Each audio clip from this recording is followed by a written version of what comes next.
So if I thought I was most like one of the dynamos, which one would it be? You know, we had this conversation the other day, literally like during the show backstage, and I think I'd be a Rosie.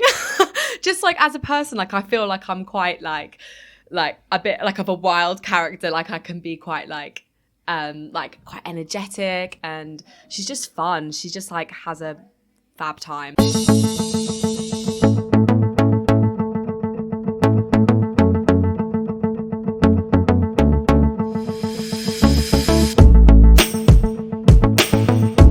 Well, hello there, dancing queens. Today, What's on Stage has come to the Novello Theatre in London for another episode of Getting to Know You. So, without any further ado,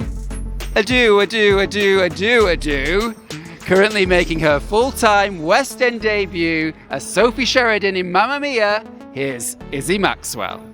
So I was born in Hong Kong. My family lived out there for a little bit. And then I've mostly been kind of based in Hitchin, Hertfordshire, with both my parents coming from Liverpool. And then, from a young age, I was like quite into my sports. I used to play a lot of netball. I used to run a lot. I still do run a lot. And I was quite into like academia. Like I liked school studies and everything. I used to work quite hard at school. And I kind of got into like weekend hobby sort of acting like from the age of like maybe like 5 or 6. But it was more just like as a kind of like fun thing to do on a Sunday kind of thing. And then I joined this school called Emil Dale School of Performing Arts, which I joined when I was like 14, and I loved it there because everyone was really like-minded. I hadn't met people like that before. I didn't really know much about like the theatre world. I hadn't like danced or sung from like a young age or anything, so it was all quite new to me. And then I did that on a Sunday, loved it, really like grew my confidence. And then I was going to go to university, and I was going to study philosophy and economics at Liverpool Uni. I was well set to go, couldn't wait. And then the principal of that school, Emil, was like, why don't you just do a year with us on the full-time training? And I was like, yeah, okay, like why not? Give it a go. And then I never went to Liverpool, and I did 2 years there on the BTEC. And then I went to Mountview, and I did 3 years at Mountview on the degree course.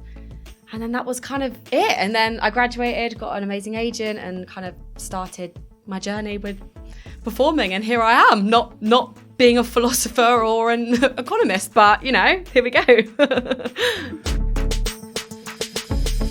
Mountview was absolutely amazing. To be fair, when I started, like our first week, we all had to sing in front of each other, and my strength was my acting. I really enjoyed singing and dancing, but I thought I was like really nervous to sing in front of everyone. And after that day I was like, I don't know if I can do it anymore. Like everyone's amazing, like I'm really struggling. And I just really worked super hard on my craft and on all the disciplines that they kind of taught us. The forefront of Mountview definitely was the acting side, which is what I loved so much. But it really they really trained me in like my vocals and in dance and stuff as well. So then obviously I was training a lot in COVID as well times, so doing a lot on Zoom. But I just kind of tried to, from a mental side of it, be like, let me just put as much time and effort into this as possible and get as much out of it. And then in third year, we did our 3 shows, which was Les Mis, did Company. I was dance captain in Company, which is amazing. I love that show. And then I got Elle in Legally Blonde, and I was so shocked. But it was like the best thing to ever happen, because like leading a show is such a, you know, a skill to have. And I absolutely adored like the director and the MD and just the entire team. And then, it ended up just kind of allowing me to leave Mountview thinking like, I could definitely do this, and I could definitely, you know, lead a show if I needed to one day, and if the opportunity came across. And here I kind of am now doing it. 6 was such a dream for me. I was so lucky to get that job. We did about 18 months, and it was weekly touring. So in pretty much every venue we'd do a week, and then we'd move on to another venue. So every week it was like turn up to Tech on a Tuesday, Tech in a new venue, stay there for a week, go home for a day, next venue. So it was very like, you know, kind of go, go, go.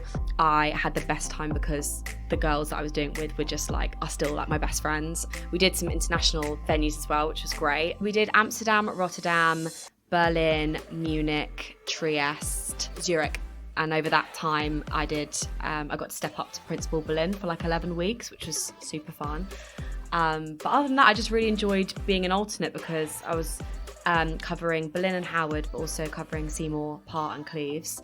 So I'm like a massive advocate for swings and covers, like honestly keeps the show going. And it was just really fun to like the thrill of like being thrown on or learning so many tracks and having them in your head. And the great thing about Six is that it really encourages individuality within the roles, so you can really create that part within yourself. I did actually do my West End debut last year when I got called to do Berlin in town 3 weeks into my tour contract with Six, and they were like, hi, we really need Izzy and Harriet to come to town. And it was my third week on Six, and I'd done 3 queens by this point, and I was supposed to be going on for a different queen that night, and then they were like, can you come to town in literally an hour from Norwich? So we got we got a car, I think, like a taxi took us there, and I did 3 shows in town as Berlin.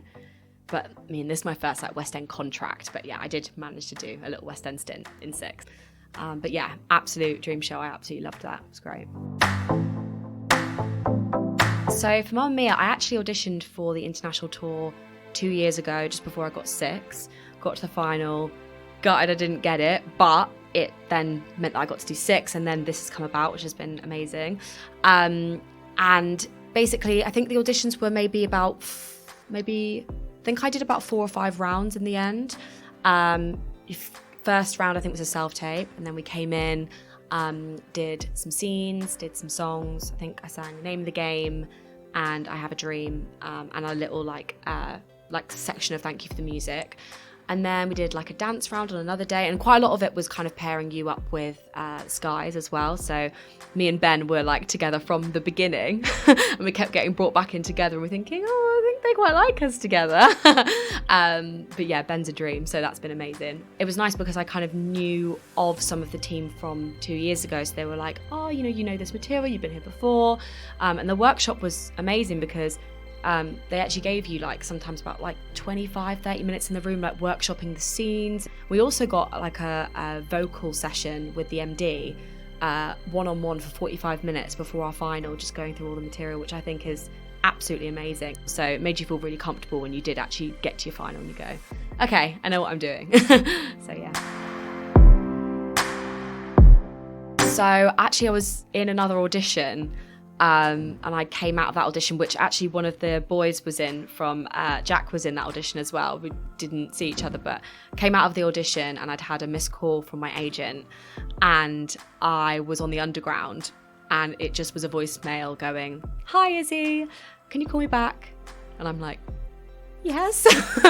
But obviously I'm on the Underground, so I couldn't actually call her. So I'm literally on the Underground for about 20 minutes, and then I finally get off. I call her and it's like, hi Izzy, just got off the phone with nothing, can't hear anything, going under tunnels. And I'm going, oh my gosh, because I know at this point she's going to call me regardless if I've got it or if I haven't. So I'm going, she's telling me something, I just don't know what it is. And then she finally called me and I just burst into tears on the train. People around me must have been going, what the hell is going on?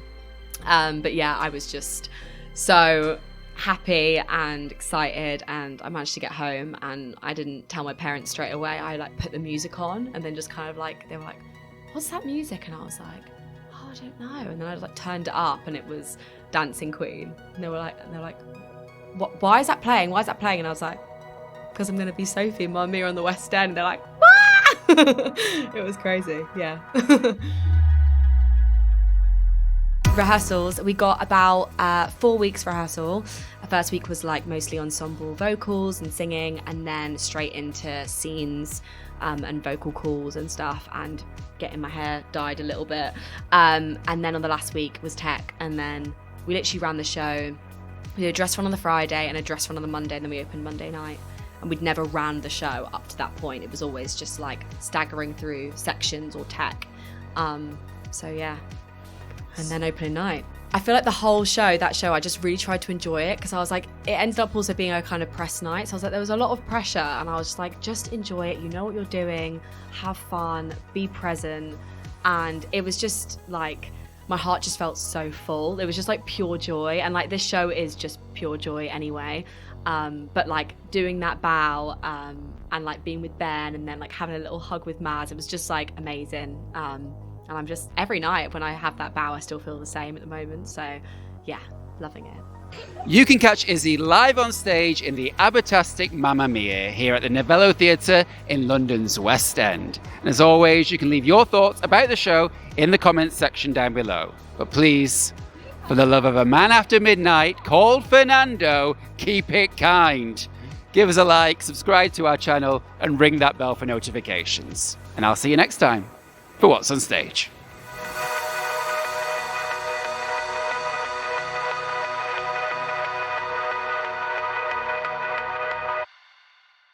Were you a straight A student, teacher's pet, apple for the teacher, you know, all that? Definitely, 100%. No, I they used to do this thing called like Achiever of the Week at school.